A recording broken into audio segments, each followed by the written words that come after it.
Hey there, welcome back, thanks for stopping by. This video will explore some opportunities in aviation that you might not have thought of.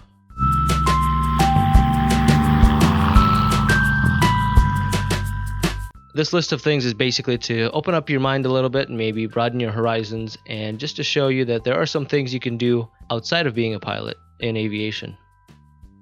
First on the list, you can work for the FAA. There are a lot of people working for the FAA certifying airplanes, investigating accidents. There are also FAA inspectors and examiners that work with airlines to make sure their training programs are up to date.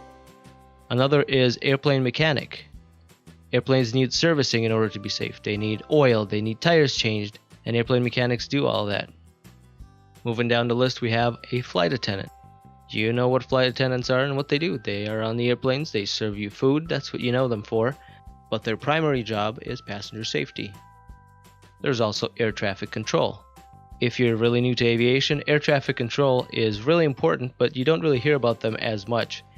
They control airplanes on the ground, in the air, and around the entire airspace. Without air traffic controls, airplanes wouldn't be as safe to fly, and they just wouldn't move because nobody would know where to go. If you really like people, you can work on the customer service side of things with a gate agent or a customer service representative for an airline, and then you can also work as a ramp agent where you load bags, you tug airplanes or baggage back and forth. That's something you might not think of, but in the general aviation world, in other words, not airlines, there are a lot of small airports where people fly in, business people or just regular pilots, and they need their airplane serviced. They need fuel, they need their airplane to be put in a hangar overnight, and the place that can sell them fuel and snacks and maybe some aviation gear is called an FBO, or a fixed-based operator. It's basically a business on the airport that does all the servicing of aircraft, like fueling and parking the airplane. So that's something else you can look into. And if you start flight training, you will probably see ramp personnel at an FBO servicing your aircraft for you. Since this channel is called Private Pilot Ground School, let's talk about pilot opportunities. Everybody is unique, so I can't make any blanket statements as to what you should do. You can be a sport pilot. The restriction, though, is that you can't fly anything that's more than 1,320 pounds and goes faster than 120 knots. For a recreational pilot certificate, you need to stay within 50 miles of an airport unless you get training. You can only fly in the daytime, and you can't fly in places where you have to talk with air traffic control. Once again, you can do it with additional training. With a private pilot certificate, you can pretty much fly any airplane that's not a jet. You can fly day or night, you can fly anywhere, but you can't fly for hire.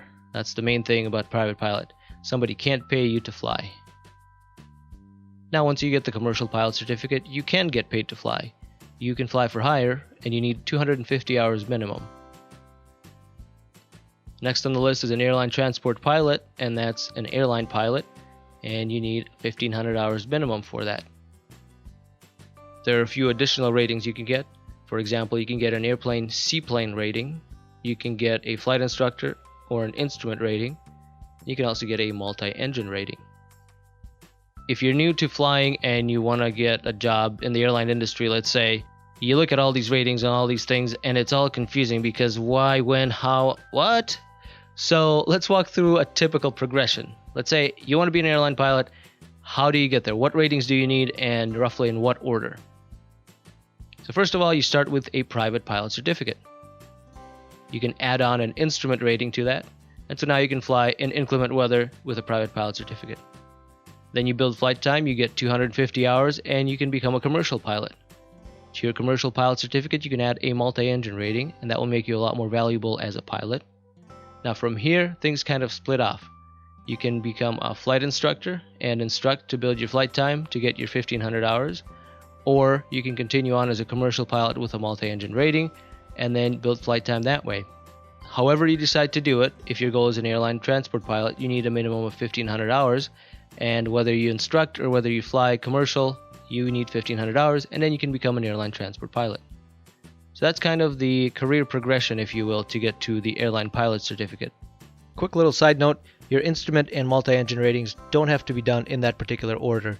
But the beauty of following this outline is that by the time you get to your next certificate or your rating, you actually have enough experience to understand what's going on, and it makes learning a lot more fun, especially the multi-engine. Now that you made it this far in the video, I think it's only fair for me to tell you how I became a pilot. I started out flying a Cessna 152 at a little flight school. From there I moved to a different city with a different flight school that had a college program for aviation, and I flew Cirrus airplanes. I flew a Cessna 182 for my commercial rating and a Piper Seminole for my multi-engine rating. I stayed on and I got my flight instructor rating as well. Then I flight instructed at a nearby flight school for about a year and a half. After doing that for a little while, I accumulated 1,200 hours, which is what you needed for a minimum for a Part 135 cargo operation. And I went and I flew some Beech 99s and Piper Navajos for a Part 135 cargo operation. After doing that for a hot minute, I went over to a regional airline and I flew regional jets for them for about 3 years. And luckily after 3 years, I was able to get on with a big cargo company in the United States. And so now I fly a 747 all over the world. So I hope this was informative. If you have any questions, leave those in the comment box below. Until next time, have fun, fly safe, and always keep learning.